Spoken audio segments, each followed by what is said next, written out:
સ્વાગત છે મોતીલાલ ભોઈ ચેનલ પર એમ્પ્લોયેબિલિટી સ્કિલ બીજું વર્ષ સીબીટી એક્ઝામ માટે ખૂબ જ ઉપયોગી એમસીક્યુ સિરીઝ મોડ્યુલ 5 ઉદ્યોગ સાહસિક કુશળતાઓ પ્રશ્ન 1 ઉદ્યોગ સાહસિક માનસિકતા કેળવવા કયા ગુણો હોવા જોઈએ?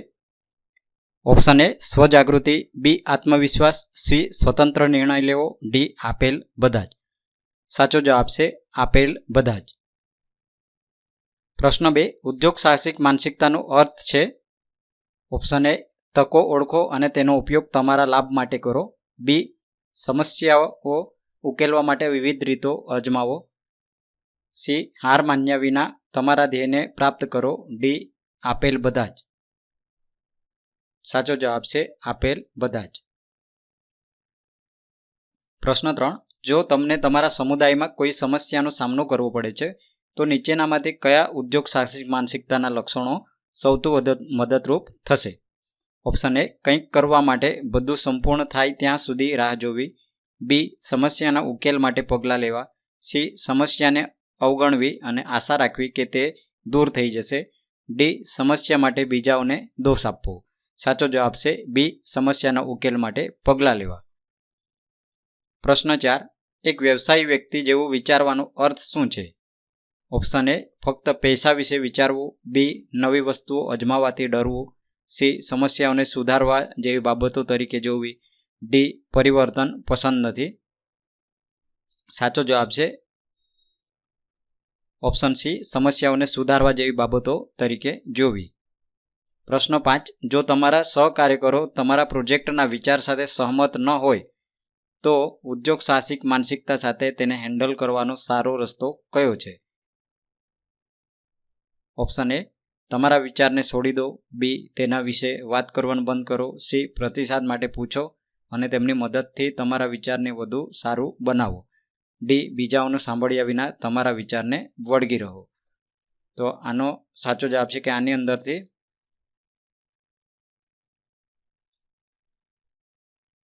કે હવે ઓપ્શન જોઈએ એ પ્રમાણે કે પ્રશ્નને સાથે પ્રશ્ન વાંચ્યા બાદ તમને ઓપ્શન ખ્યાલ આવશે કે તમારા વિચારને છોડી દો તો આ ખોટો જવાબ છે. તેના વિશે વાત કરવાનું બંધ કરો એ પણ ખોટો વિકલ્પ છે. ત્યારબાદ બીજાઓનું સાંભળ્યા વિના તમારા વિચારને વળગી રહો એ પણ ખોટો ઓપ્શન છે. તો સાચો જવાબ છે પ્રતિસાદ માટે પૂછો અને તેમની મદદથી તમારા વિચારને વધુ સારું બનાવો. પ્રશ્ન 6 સુરેશ સાબુ બનાવે છે અને ઘરેથી વેચે છે. તે પોતાનો વ્યવસાય વધારવા માંગે છે. તેણે શું કરવું જોઈએ? ઓપ્શન એ દુકાનદારો સાથે વાત કરો અને તેમની સાથે વ્યવસાયિક સંબંધો બનાવવા જોઈએ, બી કોઈ પણ ફેરફાર કર્યા વિના આ જ કામ કરતા રહો, ઓપ્શન સી વ્યવસાયને વધારવાની તકની રાહ જુઓ, ડી ફક્ત તેના પાડોશીઓનો જ વેચો. સાચો જવાબ છે ઓપ્શન એ દુકાનદારો સાથે વાત કરો અને તેમની સાથે વ્યવસાયિક સંબંધો બનાવવા જોઈએ. પ્રશ્ન 7 કલ્પના કરો કે તમે મોબાઈલ રિપેર શોપ ખોલી રહ્યા છો. તેની સફળતા માટે નીચેનામાંથી કયું સૌથી મહત્વપૂર્ણ છે? ઓપ્શન એ વ્યસ્ત વિસ્તારમાં દુકાન ખોલવી, બી વધુ કિંમતે રિપેર સેવાઓ આપવી, સી પાડોશમાં ફ્લાયર્સ લગાવવા, ડી દુકાનનું યોગ્ય નામ પસંદ કરવું.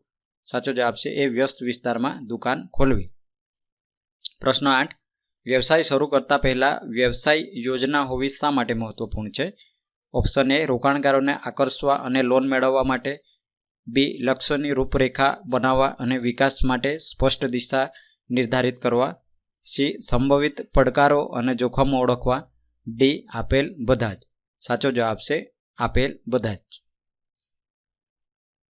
પ્રશ્ન 9 અનિતા આજે બેંકમાં લોન માંગવા જઈ રહી છે. તેણીએ એક વ્યવસાય યોજના તૈયાર કરી છે. નીચેનામાંથી કયો તેના વ્યવસાય યોજનાને મજબૂત બનાવશે? ઓપ્શન એ શું તેણીને ફક્ત તેના વ્યવસાયનો વિચાર અને નામ છે, બી કોઈ પણ વિગતો વિના તેનો વ્યવસાય શરૂ કરવાનો કુલ ખર્ચ, સી તેના વ્યવસાયને કયા પડકારોનો સામનો કરવો પડી શકે છે અને તેના ઉકેલો, ડી આમાંથી કોઈ નહીં. સાચો જવાબ છે ઓપ્શન સી. પ્રશ્ન 10 મેહુલ પોતાના વ્યવસાય માટે એક યોજના બનાવી રહ્યો છે. નીચેનામાંથી કયો વ્યવસાય યોજનામાં સામેલ નથી? ઓપ્શન એ વ્યવસાયનો વિચાર, બી શરૂઆતનો ખર્ચ, સી ભવિષ્યની વૃદ્ધિની વ્યૂહરચના, ડી વ્યક્તિગત રુચિઓ અને શોખ. સાચો જવાબ છે ઓપ્શન ડી વ્યક્તિગત રુચિઓ અને શોખ. પ્રશ્ન 11 તમારી વ્યવસાય યોજના રજૂ કરતી વખતે પ્રેક્ષકો સાથે જોડાવા માટે તમારે શું કરવું જોઈએ? ઓપ્શન એ, જ્યાં સુધી તમે વિશ્વાસપૂર્વક તમારી યોજના રજૂ ન કરી શકો ત્યાં સુધી પ્રેક્ટિસ કરો. બી, તમારી જાતને ઘણી વખત પુનરાવર્તન કરો. સી, તમારા વિચારને આકાર આપતી વાર્તા અથવા અનુભવ શેર કરો. ડી, પ્રેક્ષકો સાથે આંખનો સંપર્ક ટાળો. સાચો જવાબ છે ઓપ્શન સી, તમારા વિચારને આકાર આપતી વાર્તા અથવા અનુભવ શેર કરો. પ્રશ્ન 12, સંભવિત રોકાણકાર સમક્ષ તમારી વ્યવસાય યોજના રજૂ કરતી વખતે તમારે ખાલી જગ્યા વિશે સ્પષ્ટ હોવું જોઈએ. ઓપ્શન એ, જરૂરી પ્રારંભિક રોકાણ અને ખર્ચનું વિભાજન. બી, અપેક્ષિત ગ્રાહકોની સંખ્યા. સી, સંભવિત કમાણી. ડી, આપેલ બધા જ. સાચો જવાબ છે આપેલ બધા જ. પ્રશ્ન 13, કલ્પના કરો કે તમે બેકરીનો વ્યવસાય શરૂ કરી રહ્યા છો. તમારા વ્યવસાય યોજનામાં તમે પહેલાં શું ધ્યાન કેન્દ્રિત કરશો? ઓપ્શન એ, બેકરી માટે આકર્ષક નામ પસંદ કરવું. બી, વ્યવસાય શરૂ કરવા માટે તમારે કેટલા પૈસાની જરૂર છે તેની ગણતરી કરવી. સી, સોશિયલ મીડિયા પર બેકરીની જાહેરાત કેવી રીતે કરવી તેનું આયોજન કરવું. ડી, વ્યવસાય કેવી રીતે વધશે તે શોધવું. સાચો જવાબ છે ઓપ્શન બી, વ્યવસાય શરૂ કરવા માટે તમારે કેટલા પૈસાની જરૂર છે તેની ગણતરી કરવી. પ્રશ્ન 14, માયાને તેના નાના વ્યવસાય માટે ભંડોળની જરૂર છે.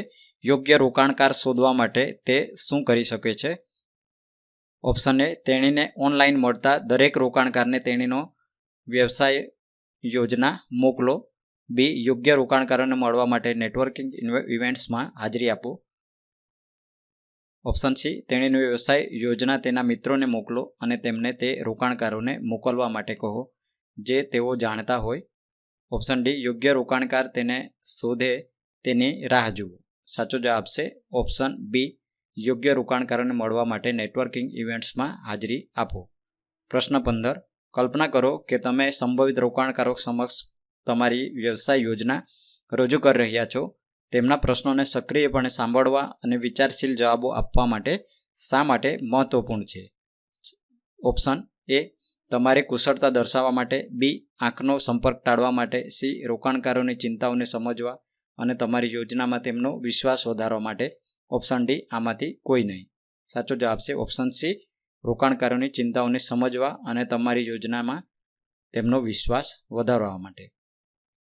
પ્રશ્ન 16, તમારી વ્યવસાય યોજના રજૂ કરતી વખતે પ્રેક્ષકોને તમારા ઉત્પાદન અથવા સેવાને સમજવા અને તેમાં વિશ્વાસ કરવા માટે તમે શું કરી શકો છો? ઓપ્શન એ, ઘણી વખત તમારી જાતને પુનરાવર્તન કરો.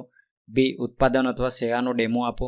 સી, એકંદરે વ્યવસાય ખર્ચ શેર કરો. ડી, એક મજાક કહો. સાચો જવાબ છે ઓપ્શન બી, ઉત્પાદન અથવા સેવાનો ડેમો આપો. આ મોડ્યુલમાં કોઈ પણ પ્રશ્ન હોય તો કોમેન્ટ બોક્સમાં પૂછી શકો છો. હજુ સુધી તમે ચેનલ સાથે જોડાયેલ ના હોય તો ચેનલને સબસ્ક્રાઇબ કરી લેવું અને 1 થી 5 મોડ્યુલ જે પણ એમ્પ્લોયબિલિટી સ્કિલના છે એ તમે આખા વિડીયો જુઓ અને જેથી કરીને તમને પરીક્ષામાં સારા માર્ક લાવી શકો અને તમને ક્વેશ્ચન છે સમજ પડે. વિડીયો ગમે તો લાઈક કરજો, બીજા મિત્રોને શેર કરજો. વિડીયો જોવા માટે આભાર.